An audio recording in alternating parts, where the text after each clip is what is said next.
저는 베프티스트입니다. 그러니까 침례교인입니다. 마스크 내리셔도 될 것 같아요. 소리 잘 들리게. 예. 침례교회가 뭔지에 관해서들 이제 오해를 하시는 분들도 가끔 있어요. 저는 사실 10살부터 교회를 다녔는데 침례교인이라고 그러면 이단 아니냐 뭐 이런 얘기를 많이 들었었어요. 그러다가 빌리그람 목사가 오셔서 집회를 하고 나서는 싹 바뀌어버렸어요.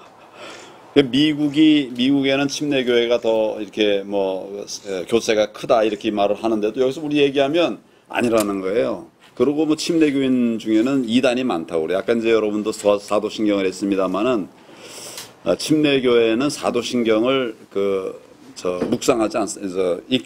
낭송을 하지 않습니다. 또 물론 이제 이렇게 예배 시간에 사도신경 듣지도 않습니다. 그 사도신경을 믿지 않아서가 아니라 우리는 우리 말씀의 표준은 오직 성경이다. 사도신경은 또 이제 만들어진 거 아닙니까? 그래서 뭐 물론 이제 믿음의 전통을 통해서 만들어졌습니다만은 그래서 우리 침례교회 나는 뭐 사실 사도신경의 내용이 좋다고 생각하는데 우리 교단은 그래요. 그러니까 이제 약간 좀 뭐라 그럴까 처음에는 우리 한국 땅에서는 좀 어려움을 많이 겪었고 나중에 뭐 빌리그람 목사나 또 미국의 카터 대통령의 집사거든요. 우리 침례교회는 본래는 장로 제도가 없습니다. 그러니까 집사가 이제 즉 장로예요.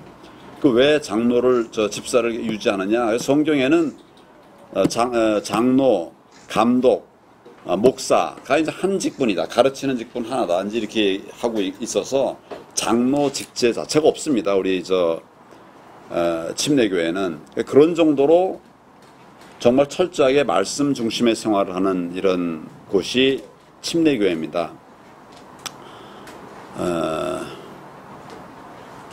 저도 어려서부터 이제 그런 신앙의 유산에 따라 가지고 말씀 중심의 신앙생활을 했어요. 물론 그렇다고 해서 뭐 다른 기도라든지 뭐 전도라든지 이런 부분을 소홀히 하진 않았죠. 그래서 하여튼 말씀 중심의 신앙생활을 한다. 이제 평생 그렇게 지내왔는데, 뭐 제가 이게 뭐 책을 몇 개 갖고 왔는데, 요건 이제 기독교 생활 신앙 강좌해가지고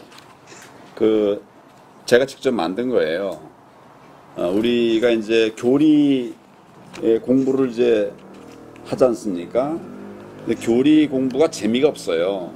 뭐 잘 안 하고 안 가르치고 이제 이래가지고 중심이 없는 그런 크리스천들이 뭐 적지 않죠. 그래서 제가 문답식으로 그 교재를 만들어서 뭐 예를 들면 삼위일체의 성서적 근거, 그러니까 질문 1, 성경의 어떤 구절은 하나님을 표현하면서 어떤 수형, 숫자를 어떻게 사용하고 있다.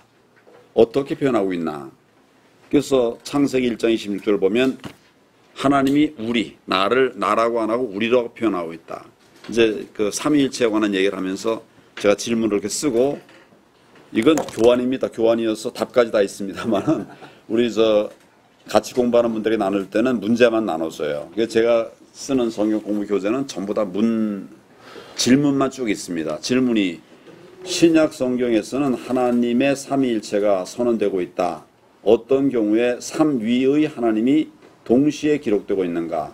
마태복음 3장 16절 17절에 보면 이렇다. 요건 내 답이고 질문은 이렇게 돼 있어요. 쭉 이제 이렇게 해서 죄의 자각 그러면은 이제 토의 가급적 토의로 이끌려고 질문하고 답하는 거거든요. 당신은 당신의 죄를 알고 있는가? 당신의 죄는 무엇인가? 그 중에 가장 큰 죄는 뭔가? 이렇게 자유롭게 토론을 하는 거예요. 이런 교재, 이건 기독교 신앙 강좌 1인데 이제 2까지 하면 되게 우리 신학적인 영역에서 다루는 대부분의 내용들을 이제 사취하도록 그렇게 돼 있어요. 여기 있네. 기독교 신앙 강좌 2 이래가지고 있죠. 이런 거를 제가 우리 교회가 침례교회인데 목사님이 기도를 열심히 하시는 분인데 침례교회인데도 말씀이 좀 취약하다 그래서 교인들이 이제 불만이 많았어요. 그래서 이제 제가 목사님하고 같이 협의해서 우리 담임 목사님 협의해서 거의 이제 성경 공부는 이제 제가 인도를 쭉 해왔습니다.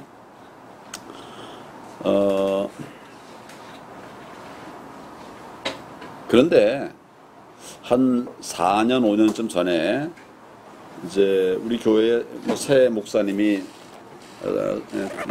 우리 교회를 세운 이후에 오래 같이 하셨던 목사님 은퇴하시고 이제 새 목사님 오셨는데 이분이 이제 이분도 침례교회 그 출신이고 저한테 이런 책을 이제 그 말씀하시더라고요. 성경 공부를 나한테 인도해 달라고 하면서 하나님을 경험하는 삶, 뭐 이런 이제 교재를 좀 인도해 달라고 그래요. 이거는 블랙가비라고 이제 우리 침례 교단 안에서는 미국에서 굉장히 많이 사용되는 이런 책입니다. 여기 보면 이제 하나님을 경험하는 삶, 제목이 하나님을 경험하는 삶인데 7가지 하나님 일하시는 7가지 징표가 있다. 이렇게 이제 해서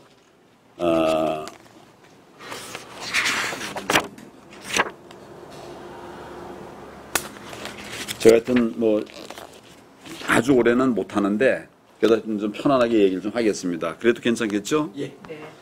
그 여기 이제 이 하나님을 경험하는 삶의 7가지 원칙해가 7가지 방법 이래가지고 첫째는 하나님은 항상 여기 당신이라 되어 있어요. 저는 이제 나로 씁니다. 당신 주위에서 일하고 계십니다. 이게 첫 번째 원칙이에요. 하나님은 계속 내 주위에서 일하고 계신다는 거죠. 내 안에서, 내 앞에서. 이게 하나의 원칙이다.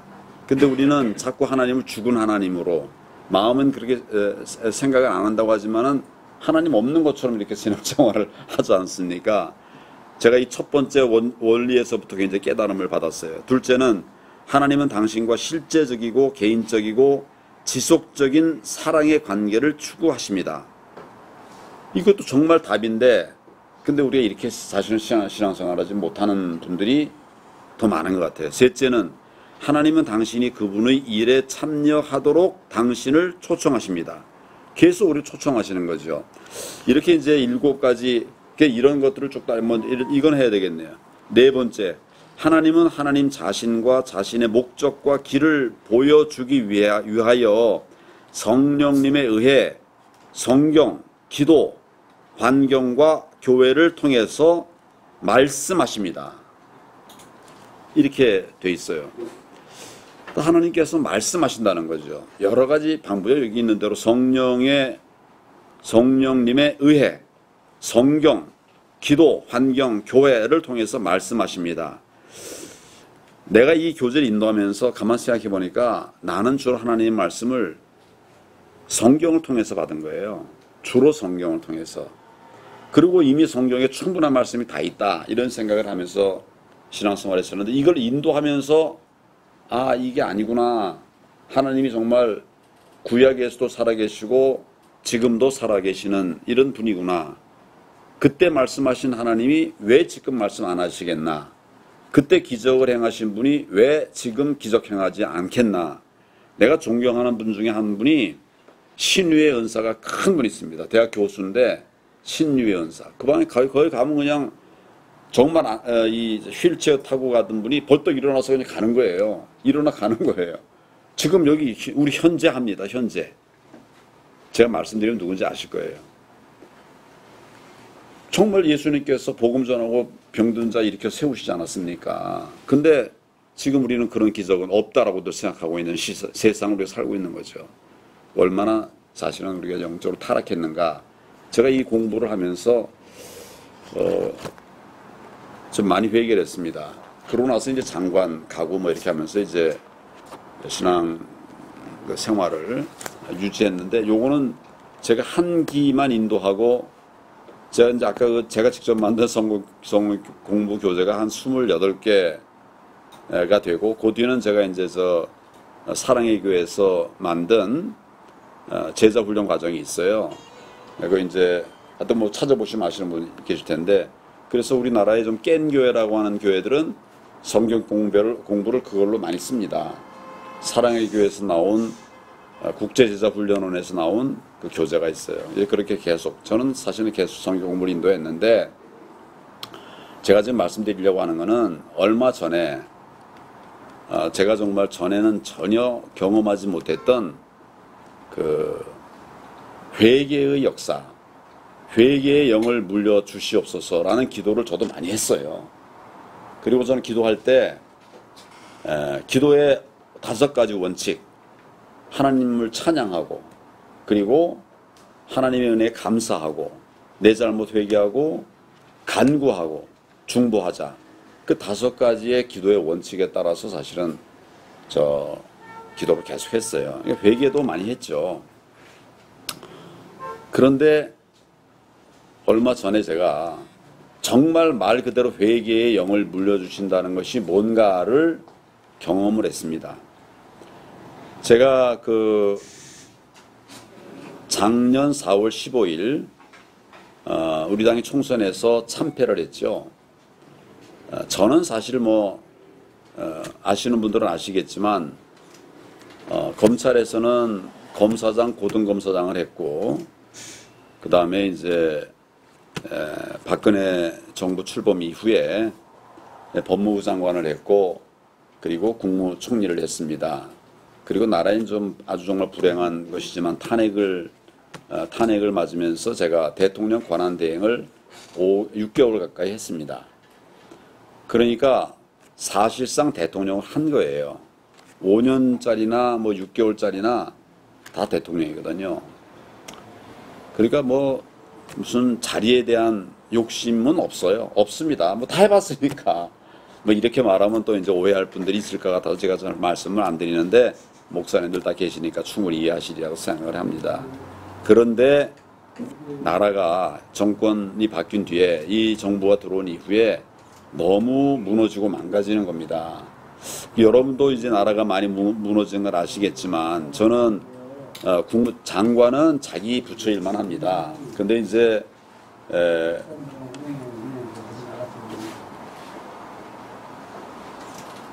국무총리는 각 부처를 다 통할하는 겁니다. 각 부처를 다 통할하는 게 국무총리입니다.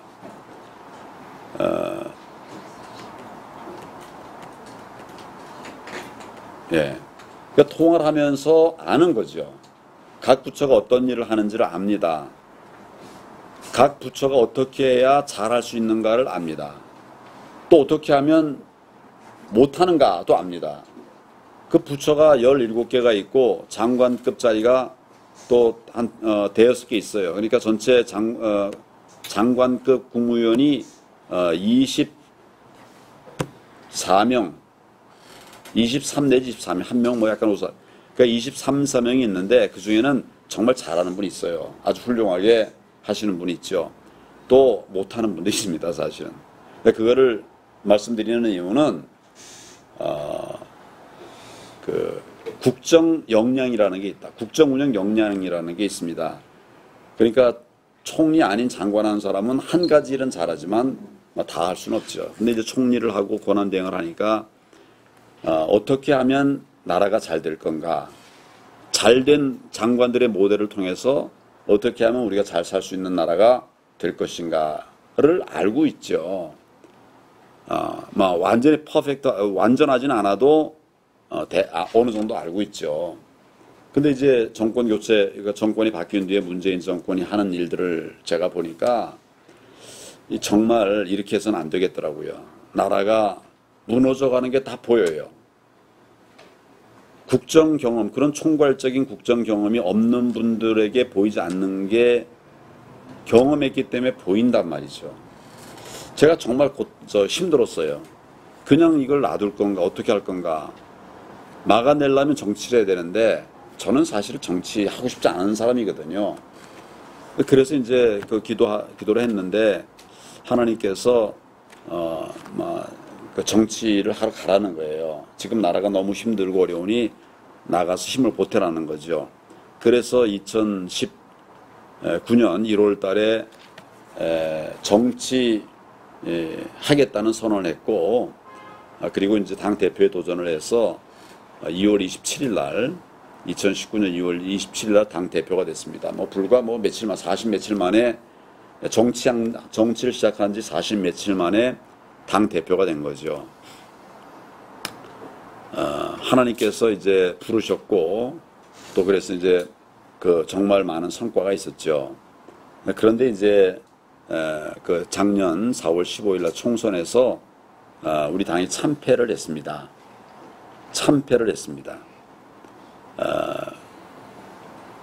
우파의 정당들이 통합하는 이 과제가 통합하는 일이 그동안 역사상 3번밖에 없었습니다.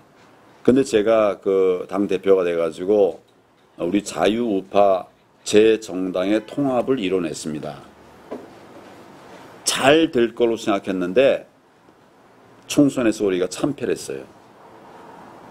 그래서 제가 모든 당직을 내려놓고 내려왔습니다. 그리고 그 이후로 기도하고 또 이렇게 하면서 내가 정치를 다시 하는 게 맞습니까? 하고 싶지 않습니다. 정치에서 만난 분들, 내가 지금까지 만난 분들하고 차이가 많고 또 내가 가보지 않은 길이지 않습니까? 그래서 제가 이제 은퇴한 다음에 어떤 분이 저에게 책을 하나 추천을 해요. 그 책을 읽어보니까 권력의 법칙이라는 책입니다. 아주 두꺼운 책인데 앞부분은 한 100여 페이지 읽다 보니까 이런 거예요. 정치를 하려면 정치인들은 상황에 따라서 적절한 말을 할 줄 알아야 된다. 이제 말은 그럴듯하죠. 근데 안에 좀 내용 들어가 보면 필요하면 말 바꾸기도 해야 되고 또 경우에 따라서는 다른 사람이 속게도 해야 되고 이런 내용들이 쫙 들어있는 거예요. 거짓말도 하고 또 약간 사술도 쓰고 이렇게 해야 된다는 거죠. 그게 권력을 지향하는 권력 의지를 가진 정치인들의 그 노하우라는 거예요. 기술이라는 거예요. 그래서 제가 그 한 100여 페이지 읽다 다음에 책을 집어던졌습니다. 내가 거짓말하고 내로남불하고 말 바꾸기 하고 이렇게 하라는 얘기지 않습니까? 그래서 난 그렇게 정치를 하고 싶지는 않다. 내가 정치를 시작한 이유도 새로운 정치, 구태를 벗어난 새로운 정치를 하자. 이런 생각으로 이제 정치를 했었던 겁니다. 그런데 이제 우리 총선 실패한 뒤에 나에게 이제 추천한 책이 그런 책이에요. 내가 이렇게 하면서 정치를 할 필요가 있나. 그런 회의와 함께 하여튼 여러 이제 그 생각이 있었어요. 그래서 제가 이제 하나님께 기도하기를 제 정치를 그만하게 해 주십시오. 시작하게 하신 분이 하나님이니 이제 그만두게 하는 것도 하나님의 응답을 주십시오. 제가 그런 기도를 했어요. 그러니까 총선 진 이후에 제가 그래야 이제 앞을 정리할 거 아닙니까? 뭘 하든지. 그래서 쭉 이제 기도를 했는데 답이 없더라고요. 하나님이 답이 없어요. 그래서 이제 그 멍거주춤하게 갈 수도 없고 안 할 수도 없고 이런 상태에서 이제 시간이 1년 이상이 지났죠. 근데 금년 6월 감사합니다. 15일 6월 15일 하나님의 답이 왔어요. 응답이 왔어요. 뭐냐면 회개하라는 겁니다. 회개하라. 그러니까 제가 기도한 것은 정치를 할까요 말까요를 갖고 기도했습니다. 정말 오래됐죠. 난 이렇게 응답이 안 되는 건 또 처음이었어요. 그러다 이제 답이 왔는데 내가 하나님께 여쭤본 거하고는 전혀 다른 그런 응답이 온 거죠. 회개하라. 아까 제가 말씀드린 것처럼 저는 기도의 균형 있는 규대를 위해서 회개 계속했던 사람이고 또 그동안 이 문제가 내가 부족하다 이런 생각을 해본 일이 없었습니다. 그런데 하나님이 회개하라고 그러시는 거예요. 그러니까 회개하라고 하니까 제가 회개를 시작했습니다. 근데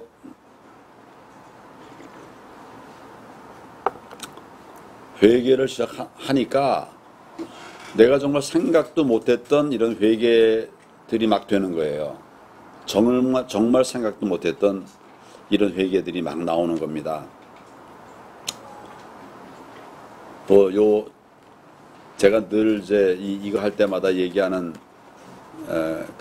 근데 하여튼 너무 정치적인 요런 영역의 얘기 말고 제가 이제 회개를 할 때 제일 먼저 하나님께서 나를 찌르신 말씀이 불순종했다는 겁니다. 불순종했다. 내가 하나님이 하라고 그런 것을 다 따르지 않았다는 거예요. 다 따르지 않았을 뿐만 아니라 반복적, 지속적으로 내 말을 안 따랐다 라고 말씀하시는 거예요.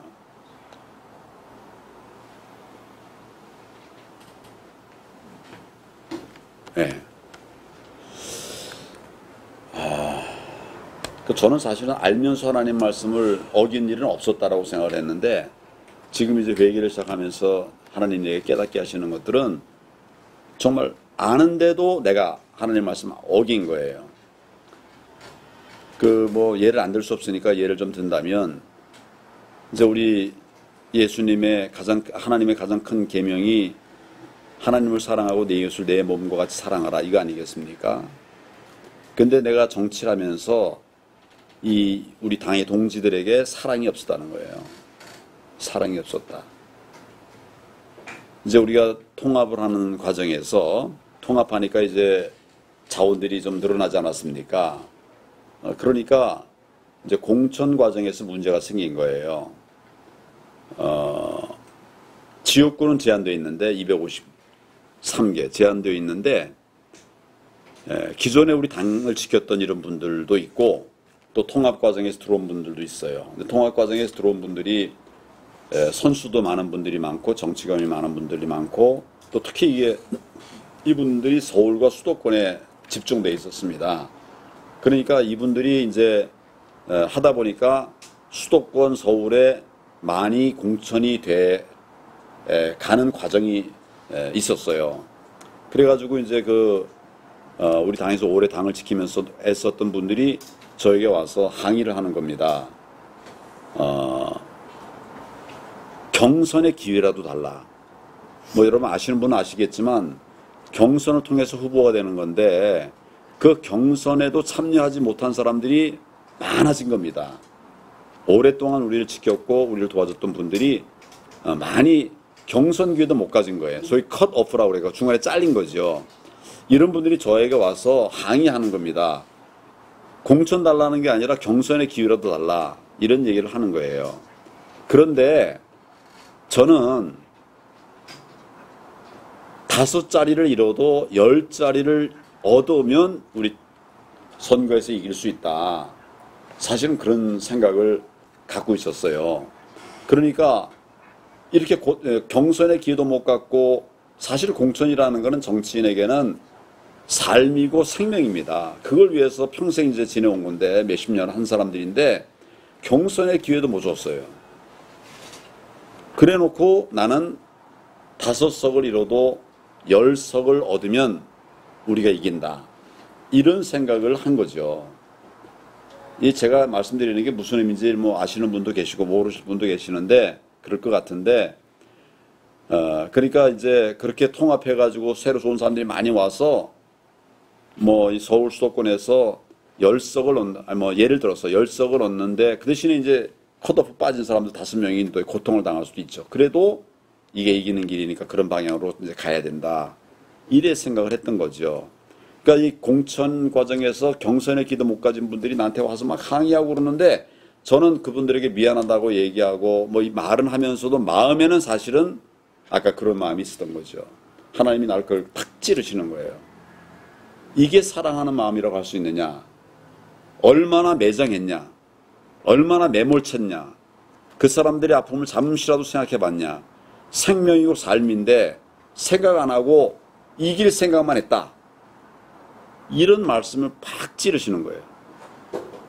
그건 전 도대체 생각도 안 해봤던 것이죠. 그런데 회개기도 하면서 보니까 딱 맞는 말씀입니다. 사랑하는 마음 없이 정치를 한 거죠. 성과를 위해서 희생도, 내가 희생하는 건 괜찮은 건데 그들에게 희생하라고 하는 걸 강요한 것이 된 거죠. 그러니까 이런 생각들이 미치면서 정말 막 가슴이 찢어지더라고요.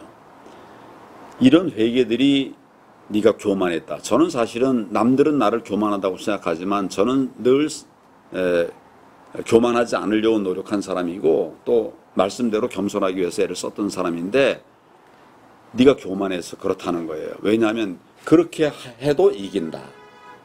그렇게 해도 이긴다. 그 많은 사람들이 지금 저 공천이 잘못돼 가고 있다고 하는데도 그렇게 해도 이긴다. 그게 바로 교만이라는 거죠. 사실 저는 생각도 못했던 것인데 이런 회개가 막 나오는 겁니다. 상상도 못했던 회개. 전에는 내가 그렇게 한 번도 생각도 못했고 경험하지 못했던 이런 회개, 이런 게 막 쏟아지는 거예요. 그래서 회개를 계속 이어갔습니다. 회개하는 중에 어떤 경우는 하나님, 제가 정말 큰 죄인입니다. 용서해 주십시오. 그리고 내 새 힘을 주십시오. 이런 기도가 막 나오려고 그래요. 근데 그때 내가 회개를 계속하는 과정에서 새 힘을 주십시오라고 하는 그런 강구도 할 자격이 내가 없다. 그런 자각이 오더라고요. 그래서 그런 작은 강구도 하지 않고 그냥 회개만 했습니다. 그냥 회개만 했어요.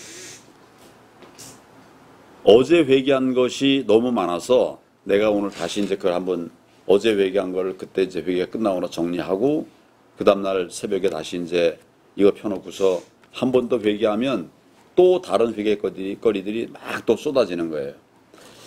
제가 지금 가지고 온 것이 이제 그때 제가 회개하면서 썼던 그 회개 노트입니다. 그래서 어떤 날은 제가 이제 그 전날 회개한 걸 갖고 쭉 이렇게 적어서 다시 한번 내가 이렇게 이거 갖고 회개를 하는데 회개하는 과정에서 또 다른 회개 제목들이 막 나오는 거예요.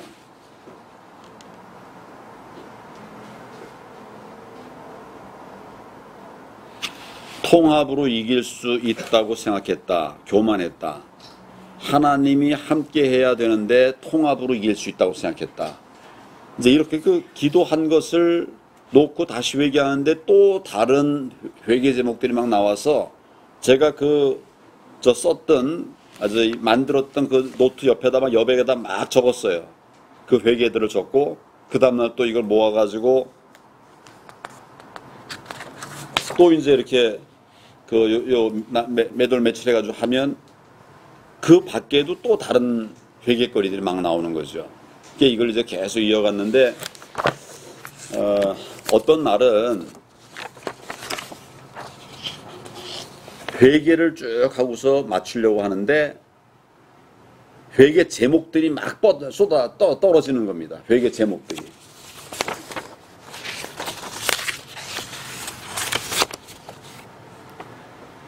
그 제목들을 제가 하도 많아서 기억해가지고 다시 이제 메모했어요. 교만했다, 자고했다, 불순종했다, 말씀 무시했다, 자기 판단대로 했다, 내 판단대로 했다, 내 중심이었다, 지금도 변함없이 부족하다, 뭘 이해하지 않는다, 무사랑, 사랑하지 않는다, 뭐 이런 제목만 쫙 나와요. 그래서 제가 그걸 막 받아 적었습니다. 처음 이제 막 이 기도 제목, 회개 제목들이 막 쏟아질 때 나왔던 것이 25가지가 나왔어요. 제목만. 그리고 그 다음날 할 때도 또 막 쏟아져요. 회개 제목들이. 그리고 또 정리했더니 앞에 첫날 중복된 거 그 다음날 빼고 그러니까 그게 또 뭐 몇 개가 더 있고 3일을 연속해서 그런 이제 회개 제목들이 막 쏟아지는데 다 모아보니까 31가지의 회개 제목들만 해도 그렇게 이제 막 쏟아지더라고요. 회개를 멈출 수가 없어서 그냥 계속 회개만 했습니다. 간구도 하지 않고 다른 중보도 하지 않고 감사도 이제 뭐 하지 못하고 정말 내가 감사할 수도 없는 죄인입니다. 이런 자책이 막 나오더라고요. 그래서 이제 계속 이제 회개만 했는데 13일째 되는 날 하나님께서 이제 회개는 어느 정도 됐다. 이렇게 말씀하시면서 나가서 다시 일어나서 나가라. 내가 너에게 힘을 줄 테니 다시 일어나서 나가라. 정치를 이제 다시 하라는 말씀이에요. 그래서 제가 하나님께 기도했습니다. 하나님, 제가 정치 처음 시작할 때 지지율이 30% 40%였습니다. 근데 안 됐습니다. 지금은 이런 하나님 응답 주실 때 내 지지율은 1%밖에 안 됐어요. 그러니까 이제 뭐 정치 안 한다고 자명하고 이제 이러니까 물론 이제 뭐 지지했던 사람들도 그러고 실망하고 다 떠났죠. 그런데 어떻게 날들어 정치를 하라고 하십니까? 내가 이제 하나님께 그렇게 여쭤봤더니 하나님께서 이렇게 말씀하세요. 30% 40% 지지 얻은 게 네 공인 줄 아느냐? 내가 너와 함께 했기 때문이었다. 또 지금 네 1% 가지고는 안 되지. 그렇지만 내가 너에게 힘을 주면 된다. 그러니 일어나 나가라. 그렇게 응답을 주셨어요. 그래서 제가 이제 하나님께 순종하는 마음으로 이제 일어나서 그 이틀 3일 뒤에 7월 1일 날 그 대선 후보 출마 선언을 했지요. 그리고 이제 다시 이제 정치를 재개해서 가고 있습니다. 근데 하나님께서 내가 너를 다시 일으켜 세우겠다, 가라라고 말씀하신 그날 저에게 이제 내가 너를 세우는 이유가 있다. 너에겐 사명이 있다. 지금 대한민국이 이렇게 힘든 것은 교회의 책임이다. 교회의 타락 때문이다. 하여튼 한 목사님이니까 그냥 있는 그대로 정말 말씀드리면 목회자들의 타락 때문이다.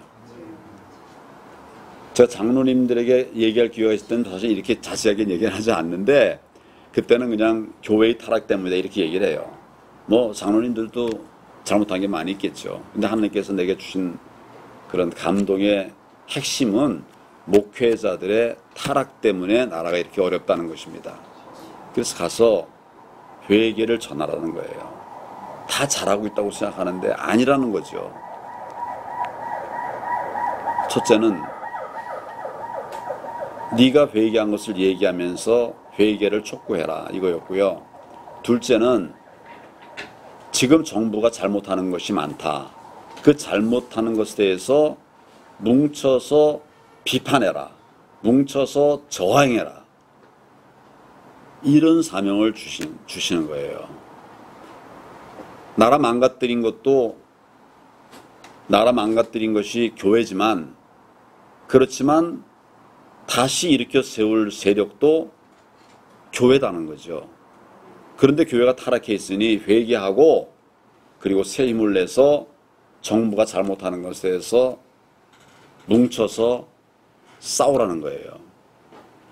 그러고 보니까 이제 우리 3.1운동 할 때 우리 그 33인 지도자 중에서 16명이 우리 크리스천들이 아니었습니까? 정말 지금 나라 어려운 때 무너뜨린 내가 교회의 타락 때문에 목회자들의 타락 때문에 내가 징계하는 것이지만 다시 일으켜 세울 세력도 교회밖에 없다. 그러니까 회개하고 이제 일어나서 뭉쳐 비판하고 또 저항하라는 거예요.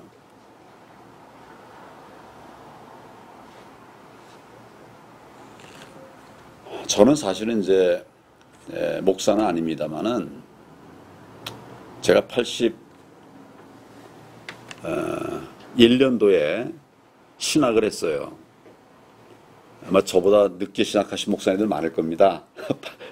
81년도에 신학을 한 이유는 이제 저희 집이 어려워서 나는 이제 고시를 패스해서 이제 그 나라에 기여하게 좀 일을 하겠다 이런 생각을 갖고 있었는데 아마 사실은 다른 길이 잘 없어요.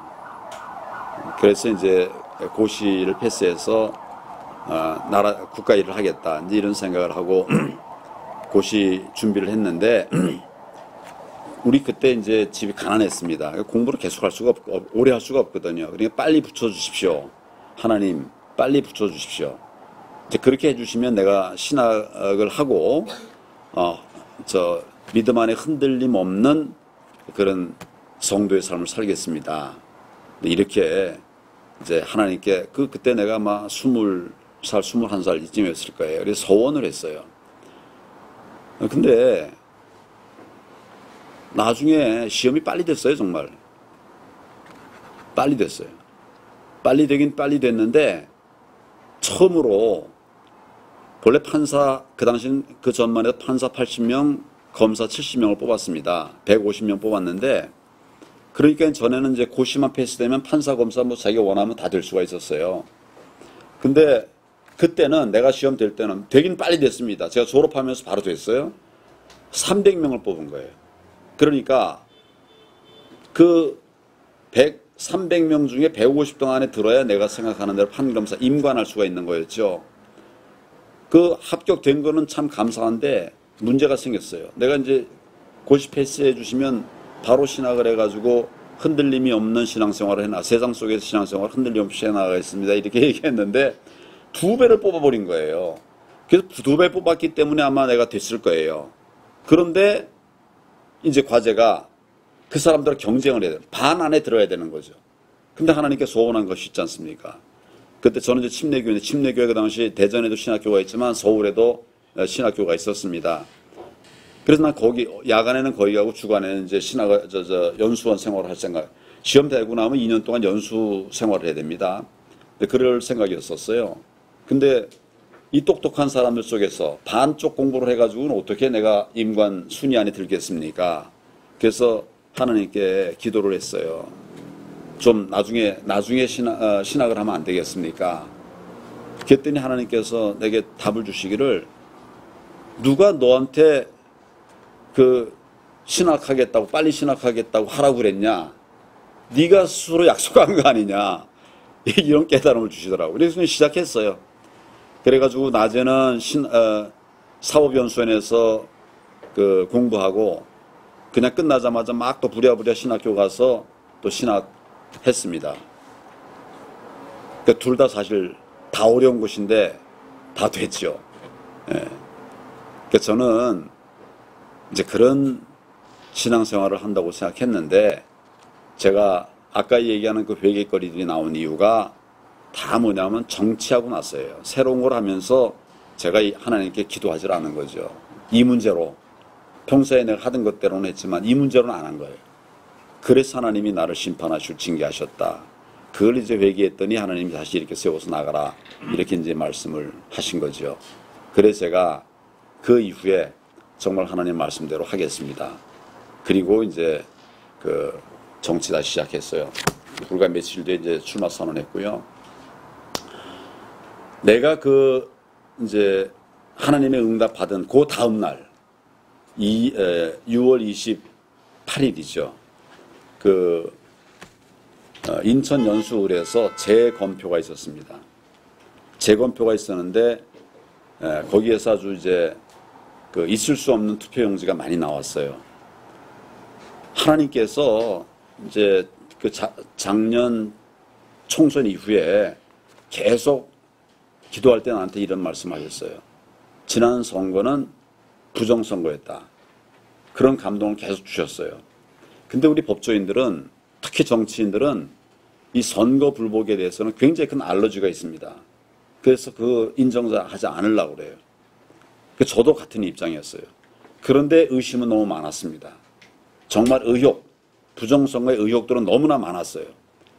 저한테 4.15 부정선거 백서를 가져온 사람들이 몇 명 있었습니다. 책으로 만들어가지고 부정선거 백서를 만들어 왔어요. 제가 다 봤어요. 이거는 있을 수 없는 그런 부정선거이기 명백한데 근데 증거가 없는 거죠.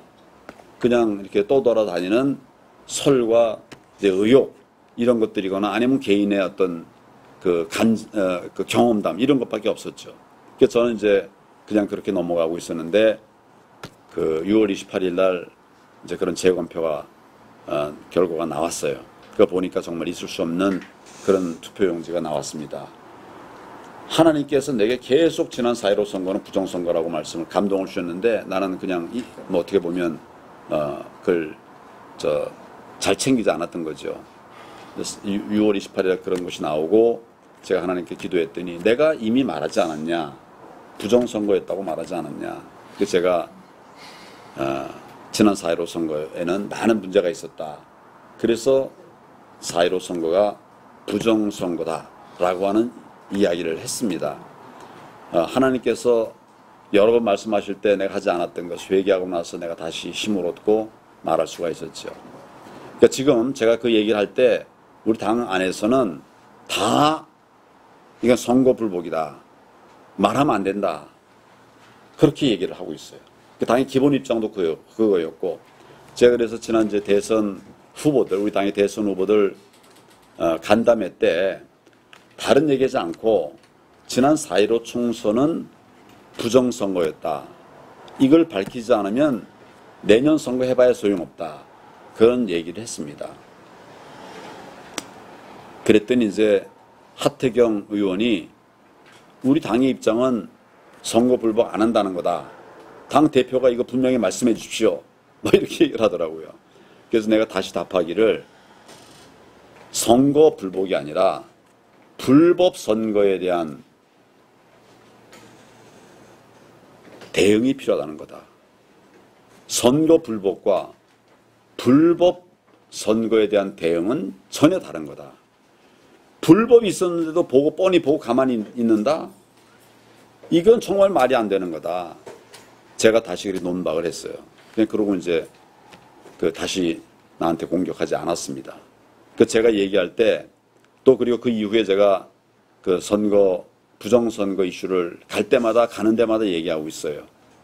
그리고 이제 두 번째 그러니까 첫 번째 토론회 때는 판넬까지 만들어가지고 제가 실제로 그 재검표 과정에서 나왔던 부정선거의 그 증거들 이런 것들을 보여주면서 이야기를 하고 있습니다. 이제 듣고 이해하는 분들이 많아졌어요. 그러니까 저는 87년도부터 선거 사무를 했던 사람입니다. 87년 13대 총선 때부터 공안부 가서, 공안부라는 건 선거사범, 간첩사범 잡는 곳이거든요. 그 일들을 쭉 한 사람이에요. 지금 대한민국에 나보다 더 선거법을 많이 하는 사람 없습니다. 선거사범의 최고의 전문가예요. 근데 우리 당 안에 이제 선거사범 좀 아는 사람이 정점식 의원은 공안부에 있어서 압니다. 다른 사람들은 다 몰라요. 모르는 사람들이 나한테 이게 잘못된 얘기라고 그래요. 저는 하나님이 말씀하실 때도 용기를 사실 못 냈었습니다.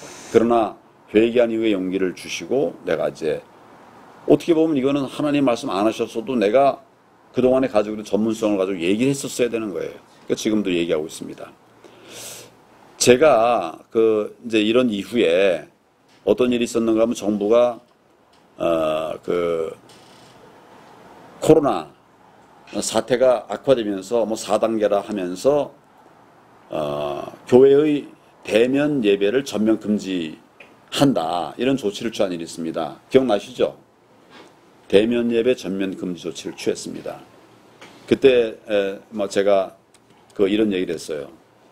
대면 예배 전면 금지는 위헌이다. 위헌입니다, 실제로.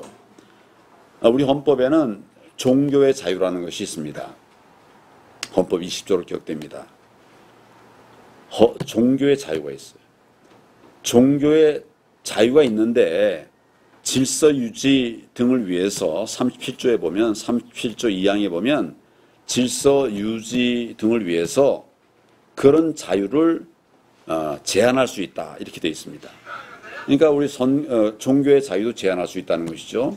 근데 같은 조항의 단서에 보면 헌법 37조 2항 본문 말고 단서에 보면 그러나 그러한 경우에도 그 자유의 본질적 내용을 침해할 수 없다. 이렇게 되어 있습니다.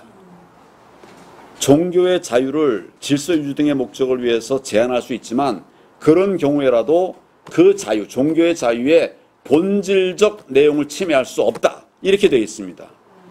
여기에 어긋나는 거예요. 그러니까 전면 금지, 예배를 전면 금지한다. 이거는 명백하게 헌법에 어긋나는 겁니다. 그런데 아무도 그런 말을 하지 않아요. 그래서 제가 선언을 했습니다. 대면 예배 전면 금지는 위헌이다. 그랬더니 와글와글 하는데 제 기억으로는 그로부터 몇 시간 뒤에 법원에서 결정 하나 나왔습니다.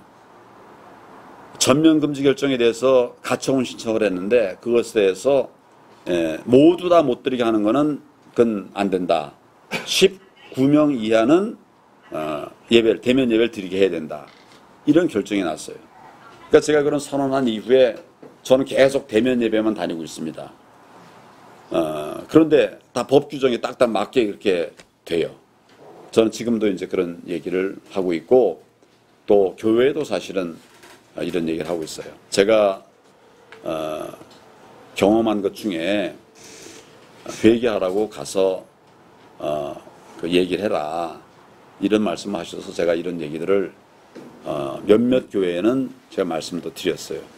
그리고 이거는 저는 사실은 우리 그리스도인들의 사명이라고 생각해서 이야기를 하고 있습니다. 오늘도 여기 유튜버들이 계시지만 대부분 다 목사님이라고 제가 들었습니다. 그래서 말씀 이제 드렸는데, 이게 또 밖에 나가면 또 뭐 여러 얘기 있을 거예요. 절대로 뭐 종교 편향이다 이래가지고, 뭐 기독교인이라고 그래가지고 종교 편향이다, 뭐 절에 가서는 뭘 안 하고 뭐 어쩌고저쩌고 이렇게 이제 하고 있어요. 근데 저는 사실은 뭐 그래서 이제 이런 그 활동을 이제 밖으로 나타나는 것을 좀 자제는 하고 있습니다. 뭐 그렇게 해가지고 괜히 우리가 이제 내가 손해보는 건 괜찮은데 당이 손해보면 안 되니까. 그러나 내가 분명하게 얘기하는 것은 이런 얘기하죠. 나는 기독교인이다. 나는 크리스천이다. 그렇지만 다른 종교도 존중을 한다. 다른 종교도 존중을 한다. 거꾸로 말하면 내가 크리스천이라는 걸로 나를 공격하지 말아라, 이 말을 한 거죠. 그렇게 이제 그 신앙생활을 하고 있는데, 그런데 하여튼 조심하긴 해야 됩니다. 괜히 불필요한 오해를 줄 필요는 없으니까. 뭐 제가 이제 이렇게 그 얘기를 하니까 어떤 분은 그런 말씀을 좀 하시려고 하다 말았어요. 제가 기도 회개한 것을 쭉 말씀을 드리니까 얘기 다 들은 다음에 나를 잘 아는 분이에요. 신비주의는 아닐 거고 이렇게 하시는 거예요. 제가 좀 얘기했더니 신비주의 같이 들리거든요. 근데 자기가 본인이 아는 황교안 그런 사람이 아니거든요. 조금 제가 성경 일부러 제가 말씀드린 거예요. 저는 말씀 중심의 신앙생활하는 사람인데, 근데 신비주의는 아닐 것이고 하나님께서 말씀하신 겁니다. 그것을 제가 가감없이 그대로, 가감없이라는 건 제가 다 기록했어요. 나중에 이거 참여록 제가 쓸 겁니다. 그래서라도 자료를 다 모으고 있고, 이 이후도 계속 그 제가 지금 하나님께서 내게 어떤 지적을 하시는가 이런 걸 쭉 이제 메모를 이제 하고 있는데, 저는 사실 정말 안타깝습니다. 대한민국 정말 단기간 안에 세계 유례 없이 원조를 받던 나라로부터 원조하는 나라로 우리나라 유일합니다. 그렇게 바뀌었고, 정말 우리 얼마나 기분 좋게 살아왔습니까? 얼마나 흥나게 살았습니까? 근데 최근에 많이 좀 타락했다고 저는 사실 생각합니다. 제가 총리 마친 다음에 여러 교회들, 많은 교회들 다니면서 간증 또는 강연을 했습니다. 그때 제가 이제 했던 내용의 아주 핵심적인 내용은 교회 담을 넘어야 한다. 교회 담을 넘어야 한다. 우리가 처음 이제 기독교를 받아들일 때 우리 선교사들은 교회만 세운 게 아니라 병원과 학교를 먼저 세웠습니다. 그리고 문명화를 이끌었습니다. 그것으로부터 이제 대한민국에 오늘이 있게 된 거죠. 근데 지금 교회는 교회 담 안에 다 갇혀 있어요. 예수님의 말씀은 성령이 너에게 임하시면 예루살렘과 유대와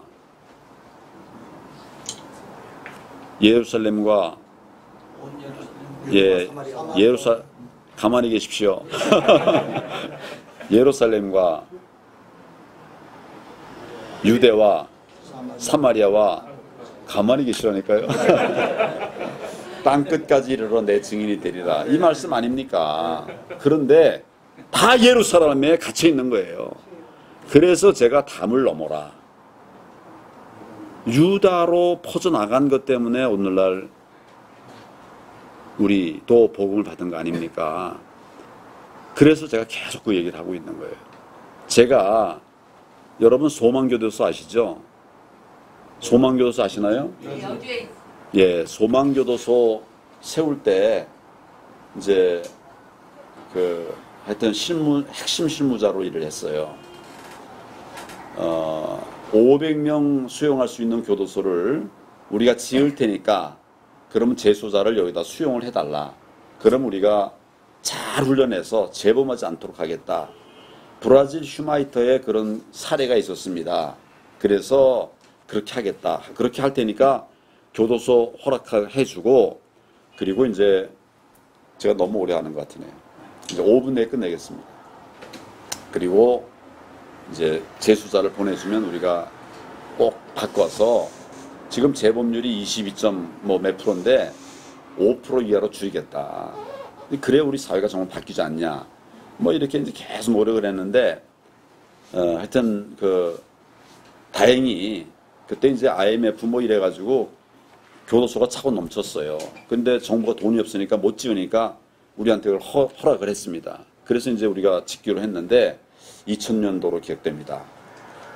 돈이 500만 원 있어요. 500억 원이 있어야 되잖아요. 하나 지으려고. 우리가 짓겠다. 그러니까 보내달라 이렇게 한 건데, 그래 놓고 정부가 지어달라 이러면 말이 안 되잖아요. 그러니까 우리 모금을 시작했는데, 지금도 그 500억이 안 거쳤어요. 350억 정도 거쳐가지고, 거기다 이제 우리 빚도 좀 있습니다. 몇십억 아직 빚이 있어요. 우리 김상원 목사님이 뭐 많이 이제 하고, 또 여의도 순복음교회에서도 제 기억에는 50억 했습니다. 이렇게 기부를 했고, 했는데 지금도 아직 이제 350억, 그것도 못 채우고, 그것도 빚어가지고 500억 못 했단 말이죠. 교회 하나 지을 때 몇천억 들지 않습니까?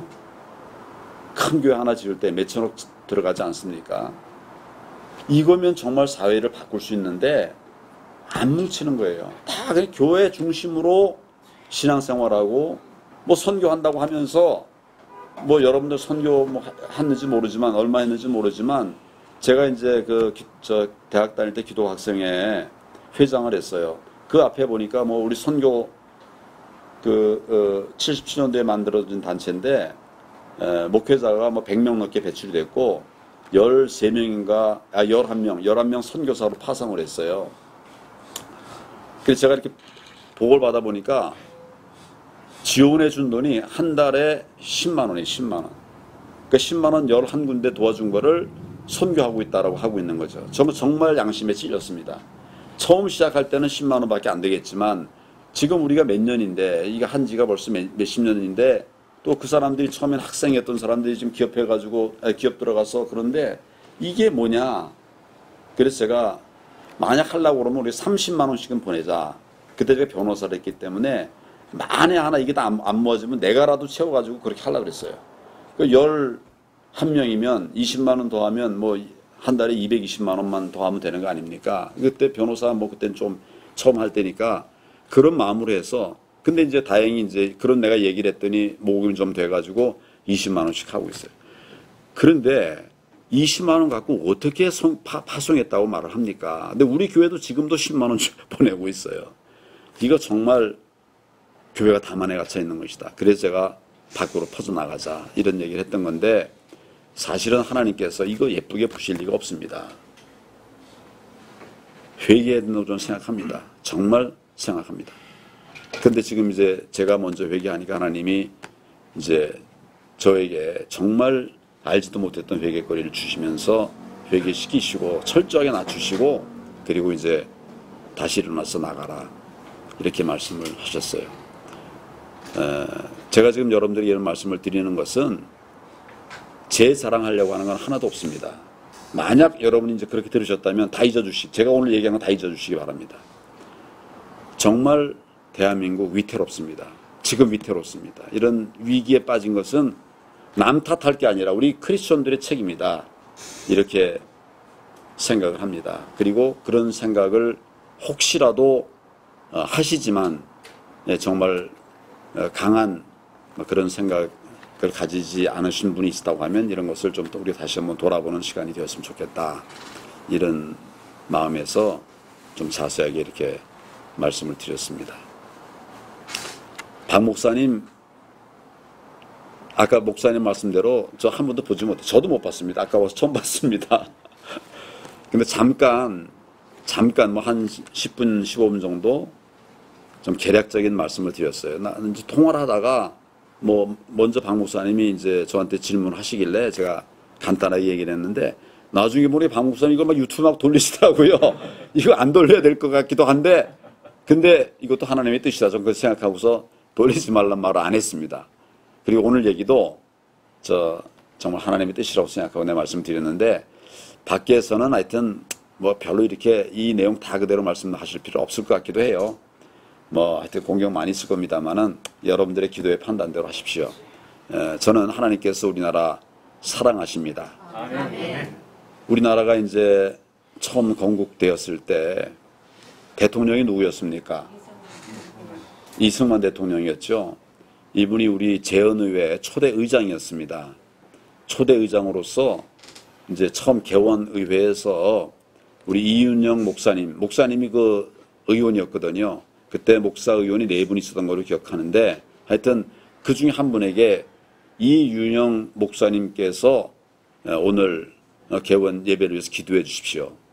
그래서 기도를 시작했어요. 우리 개원 예배가 그 개원 의회가 기도로 시작했어요.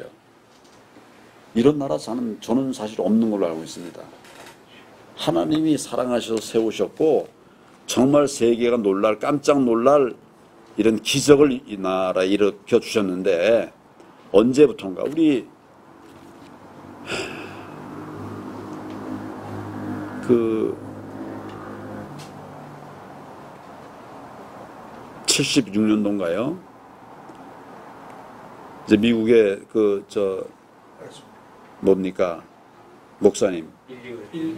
빌리 그레엄 목사님이 오셔서 여기 이제 74년입니까? 여의도 광장에서 그 대집회를 하시지 않습니까? 그때 제가 고등학생이었던 것 같아요. 우리 교회 청년들 데리고 쭉 와서 1시간 걸어와가지고 우리 마포에 그 했던 기억이 납니다. 정말 우리가 믿음대로 살려고 애썼던 나라 아닙니까? 그때 100만 명이 모였어요. 정말 믿음대로 살려고 했던 나라 아닙니까? 새벽 기도 매일 하는 나라 아닙니까? 저는 뭐 10분의 1은 새벽 기도 한다고 생각하는데 그러면 1000만 기독교인들 중에 100만이 매일 회개 기도하는 나라 아닙니까? 그런데 제가 요즘 이제 그 찔리는 기도는 생명이 없는 기도 해봐야 뭐하냐? 100만이 해봐야 생명이 없는 기도 해봐야 뭐하냐? 이런 말씀이 막 와요. 정말 우리가 이제 회복해야 된다 이런 생각을 하고 있고 또 하나님 그런 말씀해 주셔서 제가 전했는데 정말 믿음으로 받으시고 그리고 또 잘 소화하셔서 정말 회개해야 된다고 생각합니다. 네. 감사합니다. 화평방송 구독, 좋아요 부탁드립니다. 감사합니다.